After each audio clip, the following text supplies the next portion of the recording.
دوستو، سائنس اور ٹیکنالوجی اتنی آگے بڑھ گئی کہ اب دبئی، چائنا اور ان جیسے ممالک جب چاہیں جہاں چاہیں بارش کر سکتے ہیں۔ لیکن یہ پاور انسانوں کے پاس آئی کہاں سے؟ جانیں گے اسی ویڈیو میں۔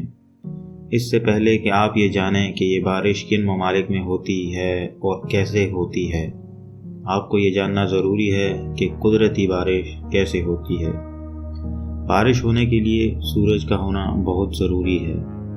جب سورج کی گرمی سمندر کے پانی پر پڑتی ہے تو یہ پانی بھاپ بن کر ہوا میں اڑ جاتا ہے، اور اوپر جا کر جب یہ بھاپ ٹھنڈی ہو جاتی ہے تو واپس پانی بن جاتا ہے۔ اب اس پانی کے ڈراپس پیورسٹ فارم میں ہوتے ہیں، مطلب ان میں کوئی پارٹیکلز نہیں ہوتے، جس کی وجہ سے وہ آپس میں نہیں ملتے، تو یہ ہوا میں بادل بن کر اڑتے رہتے ہیں۔ لیکن جب اس میں مٹی کے ذرات مل جاتے ہیں تو یہ ڈراپس آپس میں مل جاتے ہیں۔ وزن زیادہ ہونے اور زمین کی گریوٹی کی وجہ سے یہ ڈراپس نیچے گرنے لگتے ہیں، جسے ہم بارش کہتے ہیں۔ یلو بکلیٹ کی اس نئی ویڈیو میں پھر سے خوش آمدید۔ چائنا کے شہر بیجنگ میں سمر اولمپکس کی تیاریاں زور و شور سے چل رہی تھیں۔ بہت سالوں کی محنت اور کوششوں کے بعد 2008 میں چائنا کو سمر اولمپکس کو ہوسٹ کرنے کے لیے چنا گیا تھا۔ اسی لیے چائنا نے $40 بلین خرچ کر کے وہاں ایک اولمپک اسٹیڈیم بنوایا اور اسے خوب سجایا گیا۔ دنیا پر اچھا امپیکٹ ڈالنے کے لیے وہاں کے ایئرپورٹ کو بھی رینوویٹ کیا گیا اور بڑا کیا گیا۔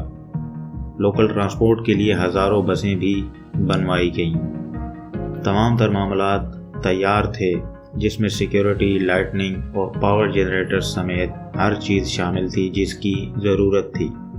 اولمپک کے تمام ٹکٹس بک چکی تھی اور ٹیمیں بھی وہاں پہنچ گئی تھیں۔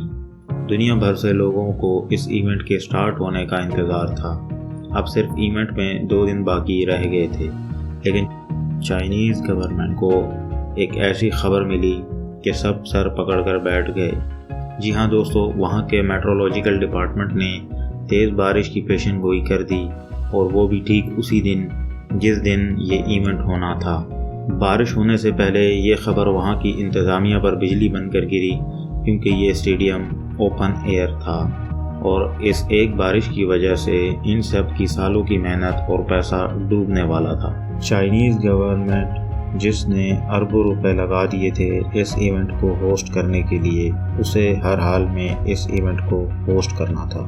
اب صرف 1 دن باقی تھا اور تمام ایڈمنسٹریشن سر جوڑ کر بیٹھی تھی کہ کیسے اس مسئلے کا حل نکالا جائے۔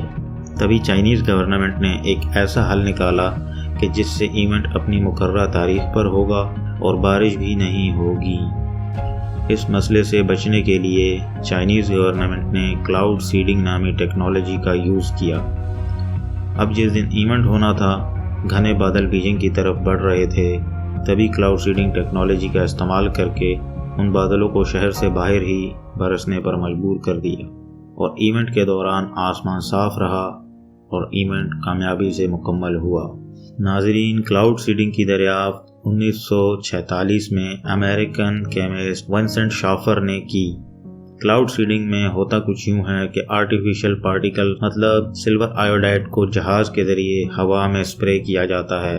جب یہ پارٹیکلز پانی کے ساتھ ملتے ہیں تو پانی کی پیورسٹ فارم چینج ہو کر وزنی ہو جاتی ہے اور نتیجے میں بارش برستی ہے۔ اسے صرف رین نہیں کہتے، بلکہ اسے آرٹیفیشل رین کہا جاتا ہے۔ 1966 میں جب US اور ویتنام کے درمیان جنگ چل رہی تھی تو US نے ویتنام کو اسی ٹیکنالوجی کا استعمال کر کے شکست دی۔ اب سوال یہ پیدا ہوتا ہے کہ کیسے؟ جن لوگوں نے یہ چینل سبسکرائب نہیں کر رکھا وہ جلدی سے کر لیں۔ ناظرین، 5 سال تک چلنے والی اس جنگ میں ہر سال مونسون کے موسم میں US خاموشی سے چھپ چھپ کر اپنے C-130 طیاروں کی مدد سے ویتنام کے بارڈر پر کلاؤڈ سیڈنگ کر دیتا، جس کی وجہ سے ویتنام میں ہر سال مونسون کا دورانیہ بڑھ جاتا اور بھاری سیلاب آنے لگتے، جن کی وجہ سے ویتنام کی سڑکیں اور ان کی آرمی کا ایکوپمنٹ سیلاب میں بہہ جاتا اور خوفناک لینڈ سلائڈنگز بھی ہوتی۔ روڈ بند ہونے کی وجہ سے ان کی آرمی کو ٹرانسپورٹ میں مسئلہ رہتا اور اسی لیے وہ ہر سال کمزور ہوتے جاتے۔